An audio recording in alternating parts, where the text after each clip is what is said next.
بسم اللہ الرحمن الرحیم۔ السلام علیکم دوستو، آپ نے کرولش عثمان میں ایک تنظیم آہی کا تذکرہ کئی بار سنا ہوگا۔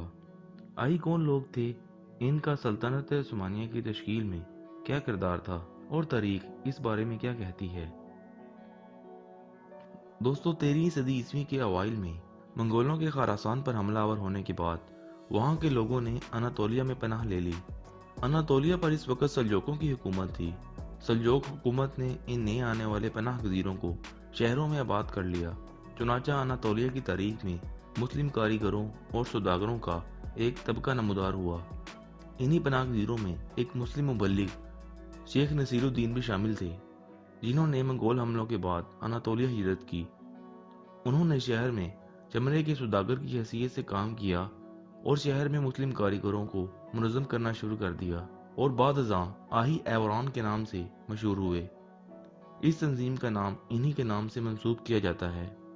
1243 صدی عیسوی کو قزاق کی لڑائی میں سلجوقوں کو بھی منگولوں کے ہاتھوں عبرتناک شکست کا سامنا کرنا پڑا، اور وہ منگولوں کے کٹ پتلی بن کر رہ گئے۔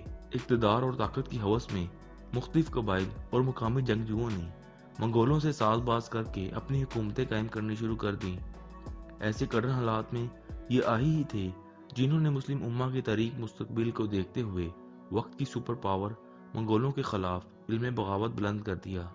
ان لوگوں کو ایک اور ترک خفیہ تنظیم دی وائٹ بیئرڈ یعنی سفید داڑھی والوں کے نام سے مشہور تھی کی مکمل حمایت حاصل تھی۔ یہ لوگ کئی سالوں تک منگولوں کے خلاف گریلا جنگ لڑتے رہے۔ ان لوگوں کا ایک ہی مطالبہ تھا، حریت، آزادی یا شہادت۔ ان لوگوں پر کیا گزری، ان میں سے کتنے تھے جن کو زندہ جلا دیا گیا، کتنے تھے جن کو منگولوں نے اذیتیں دے کر موت کے گھاٹ اتار دیا۔ ان پر ظلم و ستم کے پہاڑ توڑ دیے گئے، لیکن یہ اپنے مقصد سے پیچھے نہیں ہٹے۔ شیخ نصیر الدین آہی ایوران کو بھی منگولوں نے 1261 عیسوی میں گرفتار کر کے شہید کر دیا۔ دوستو، یہ کہا جاتا ہے کہ عثمانی سلطنت کے قیام اور ترقی میں آہی تنظیم کا بڑا کردار ہے۔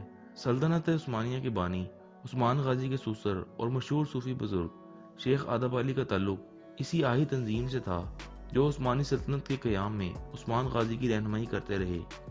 عثمان غازی کی وفات کے بعد آہی تنظیم کچھ عرصہ ایک سیاسی طاقت کے طور پر کام کرتی رہی۔ بعد ازاں 1362 عیسوی میں سلطان مراد اول نے آہی تنظیم کی سیاسی حیثیت کا خاتمہ کر دیا اور وہ سلطنت عثمانیہ کا حصہ بن گئے۔ یہ لوگ سلطنت عثمانیہ میں بہت سے اہم عہدوں پر بھی کام کرتے رہے۔